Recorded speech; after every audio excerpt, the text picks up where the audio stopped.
The older I get, the more I have to be worried about what I eat. And for me, I like to eat. Unfortunately, I like to eat too much of the good stuff.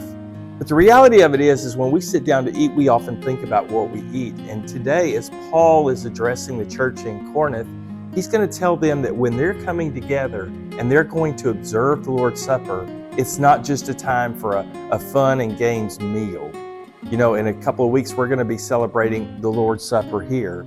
And as a church, we only recognize two ordinances. The first one is baptism, which Jesus demonstrated for us. And the second one is the Lord's Supper, where Jesus says, "Do this in remembrance of me." It should be something in which we think about what Christ has done for us. And we find in verse 27, Paul says this, "Therefore, whoever eats the bread or drinks the cup of the Lord in an unworthy manner will be guilty of sinning against the body and the blood of the Lord.